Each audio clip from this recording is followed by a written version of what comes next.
Now, we've all heard the stories that taking caffeine pills or diet pills or even drinking coffee, the coffee you might have in your hand right now or plan on getting later, can help you shred fat and boost your metabolism.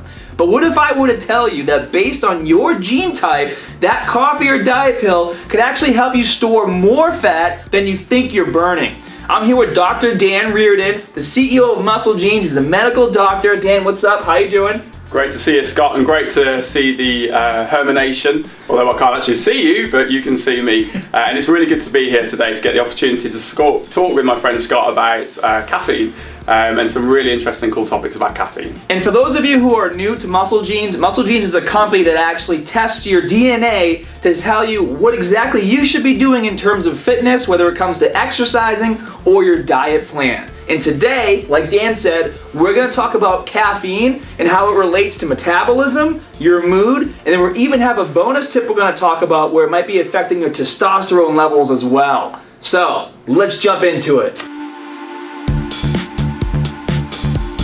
I'm the kind of guy who has that coffee every single morning, and I know it's much more than drink coffee, get energy. So let's break it down for the community to show what's really happening inside the head.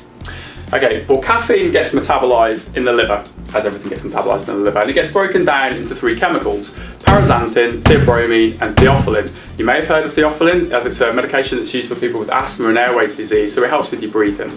The one we're interested in, though, is paraxanthin. Paraxanthin has similar actions to caffeine in that when it crosses the blood-brain barrier, it actually acts on the hypothalamus gland. So the hypothalamus gland just sits in this area just between your eyes. And there's receptors on there, which are adenosine receptors. Adenosine relaxes you. So caffeine and paraxanthin have the opposite effect of adenosine. It doesn't relax you, it stimulates you.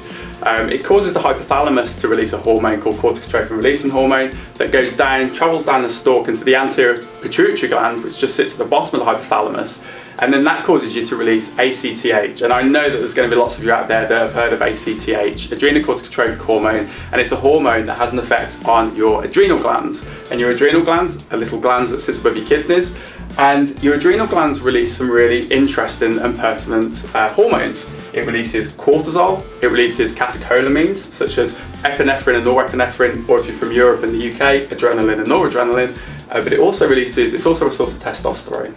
So it's broken down much more than just drinking coffee, having energy. There's a lot of things that caffeine does that people don't realise. And we're going to dig into those topics right now.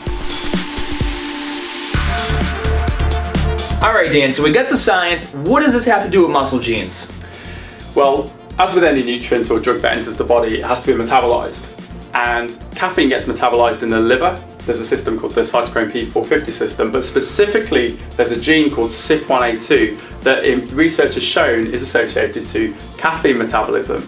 And interestingly, there are variations in the genes that code for CYP1A2 that can tell you about how fast you metabolize caffeine in certain circumstances. So my gene kit's going to tell me which one of those variations I have? It certainly is, as well as giving you some recommendations about what you can do knowing that information. So Dan, obviously you have yours down. I've got mine down. So what is your variation, and then how has that affected your training, and what changes have you made knowing your variation? Okay, so there's two variations. There's the A and the C variation. If you've got two copies of the A variation, so AA, it means you metabolize it fast. If you have AC or CC, it means you metabolize caffeine at a normal rate. And I'm actually AA, so I metabolize caffeine fast. Which is good. Which is bad. Okay.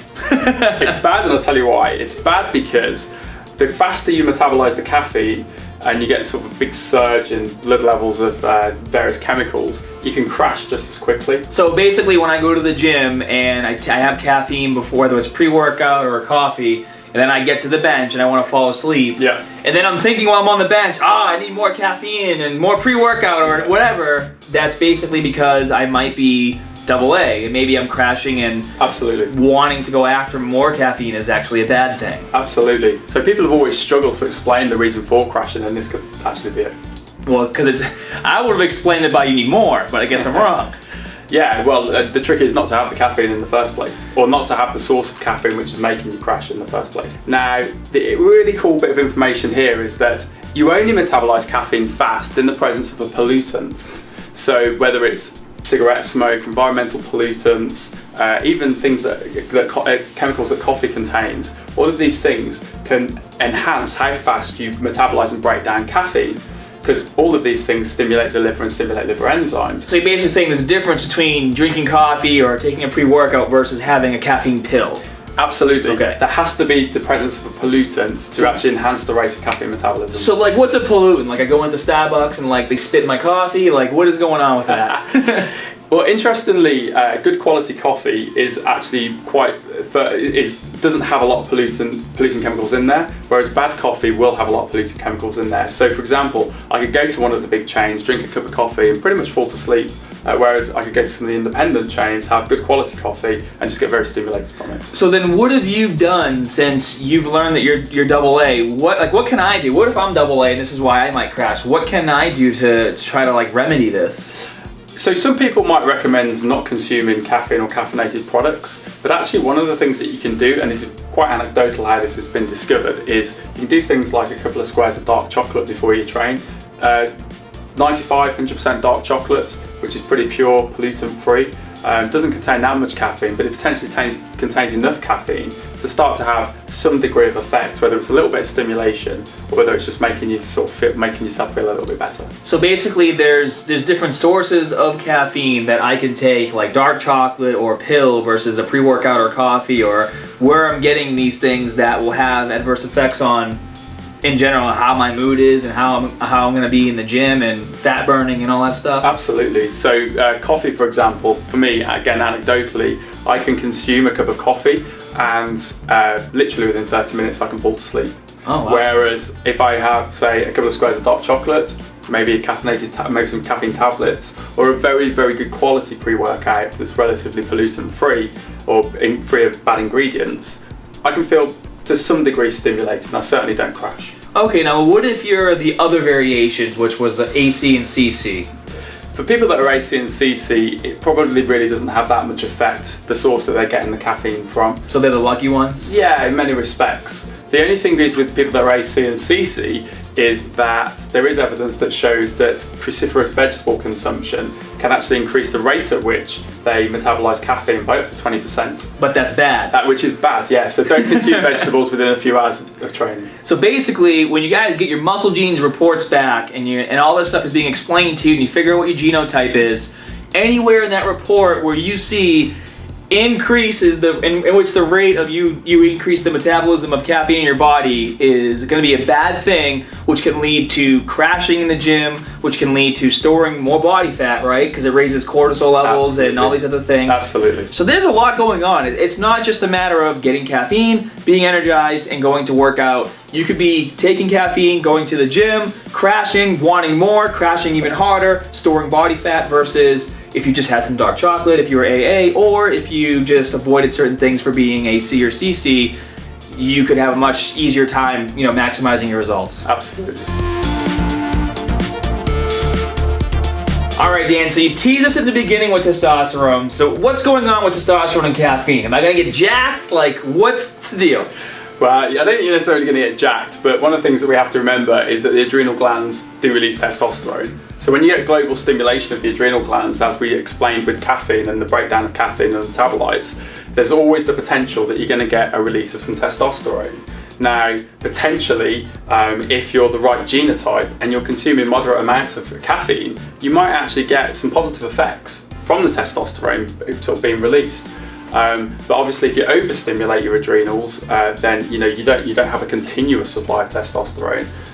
So our theory is that if you really do understand your genotype relating to caffeine, and either you consume caffeine in a moderate amount or potentially avoid caffeine completely, that could have a positive effect on your testosterone. So basically, if I'm the AA type and I'm overstimulating, I could be producing less testosterone.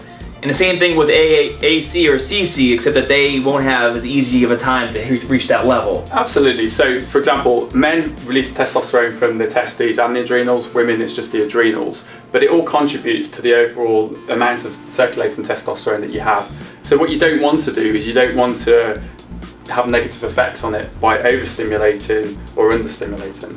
So you see that, nation? It's a lot more than just where am I going to get my coffee or what pre-workout I'm going to buy. It comes down to your genotype and how your body reacts to having certain levels of caffeine in at any given time, especially before going to the gym, in terms of your results. That was amazing. That was a lot of great information. It was like way more informative than just being like, don't drink coffee. Yeah. You don't need that caffeine right now.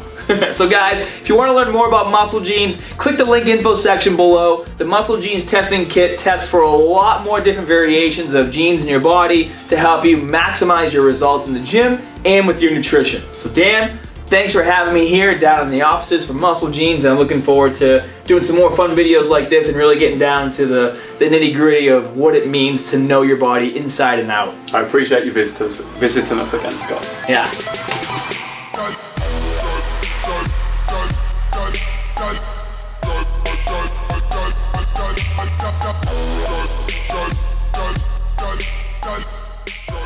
If you're looking for a website that lets you build your own profile, interact with other community members, log your daily meal plan and add your own custom foods, find the exact routines you're looking for to reach your goals on a weekly basis, new recipe ideas to help improve your meal plan, and you enjoy learning new things to take your workouts to the next level, join muscularstrength.com.